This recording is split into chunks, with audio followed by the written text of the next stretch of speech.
말씀과 기도로 세워지는 열방복음 선교회 말씀으로 시작하는 하루 2024년 8월 16일 금요일 오늘의 말씀은 열왕기하 5장 1절에서 14절 주제 요단강에 7번 몸을 담근 나아만은 아람 시리아 사람으로서 이방인입니다. 예수님은 많은 문둥병자 중에서 오직 이방인인 나아만이 그 당시에 고침을 받는 사실을 특별히 말씀하신 일이 있었습니다. 나아만의 이야기는 영적 문둥병 중병에 걸린 현대인에게도 주는 교훈이 큽니다. 문둥병자 나아만 장군, 나아만은 아람의 군대 장관으로서 크고 존귀한 자였습니다. 많은 공을 세웠습니다. 인간적으로 성공한 사람이었습니다. 그러나 문둥이였습니다. 부귀영화 권세와 문둥병 사이에는 그날 살아가고 있습니다. 육신이 멀쩡하더라도 제 가운데 사는 자들은 모두 영적 문둥병자입니다. 문둥병자들이 아무리 좋은 양복을 맞춰 입고 좋은 음식을 먹어도 기쁘지 않는 것처럼 문둥병에 걸린 현대인들은 육신만 즐겁게 한다 해도 결코 평강의 길을 찾을 수가 없습니다. 현대인의 모든 문제와 갈등은 문둥병에 걸린 영혼이 나음을 받아야만 해결될 수 있습니다. 복음을 전한 작은 계집 아이, 이 작은 계집 아이는 이스라엘에 잡혀온 포로에서 나만 장군의 집에 노예로 살고 있었습니다. 그는 비록 포로요 노예였으나 나만 장군의 문둥병에 대해 무관심하지 않았습니다. 그에게 나을 수 있는 길을 가르쳐 주었습니다. 나만 장군이 문둥병이 낫도록 결정적인 역할을 한 사람이 바로 이 이름 없는 소녀였습니다.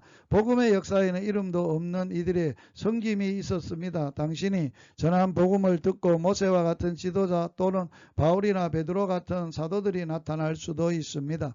나아만 장군에게 명한 엘리사는 이미 이름이 널리 알려진 유명 인사였습니다. 타국의 나아만 장군까지도 말과 병거와 하인들을 거느리고 찾아올 정도였습니다. 그러나 엘리사는 하나님의 사람이었습니다. 하나님의 말씀만을 전하는 선지자였습니다. 권세들이나 돈푼이나 있는 자들에게 아부하고 인정받고 무엇을 좀 얻으려고 하지도 않았습니다. 하나님의 사람으로서 중심을 지켰습니다. 나아만 장군에게 사자를 보내 요단강에 가서 몸을 씻으라고 명령했습니다. 당신은 하나님의 사람으로서 중심을 지키십니까?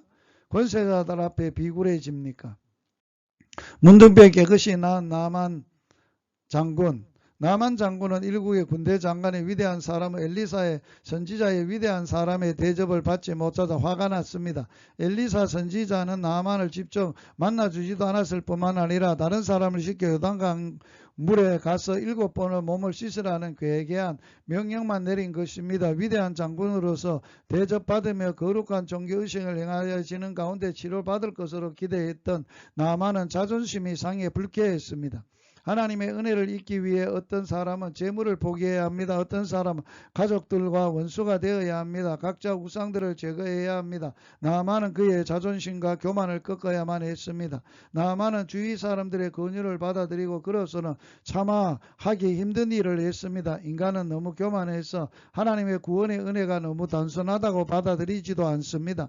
그러나 나아만은 하나님의 사람의 말대로 그대로 순종했습니다. 교만과 자존심을 죽이고 하나님을 순종한 것입니다. 결국 어린아이 살처럼 깨끗함을 받았습니다. 하나님의 능력이 당신의 삶에 충만하지 못한 이유를 아시겠습니까? 너희가 내 안에 거하고 내 말이 너희 안에 거하며 무엇이든지 원하는 대로 구하라. 그리하면 이루리라. 요한복음 15장 7절. 말씀으로 기도하기 너희는 마음을 다하여 여호와를 의뢰하고 내 명철을 의지하지 말라. 너는 범사에 그를 인정하라. 그리하면 내 길을 지도하시리라. 스스로 지혜롭게 여기지 말지어다. 여호와를 경외하며 악을 떠날지어다. 잠언서 3장 5절에서 7절. 주님, 범사에 주님을 인정하고 신뢰하며 순종하며 살게 하여 주옵소서. 예수님 이름으로 기도하며 예수님 이름으로 축복합니다. 할렐루야.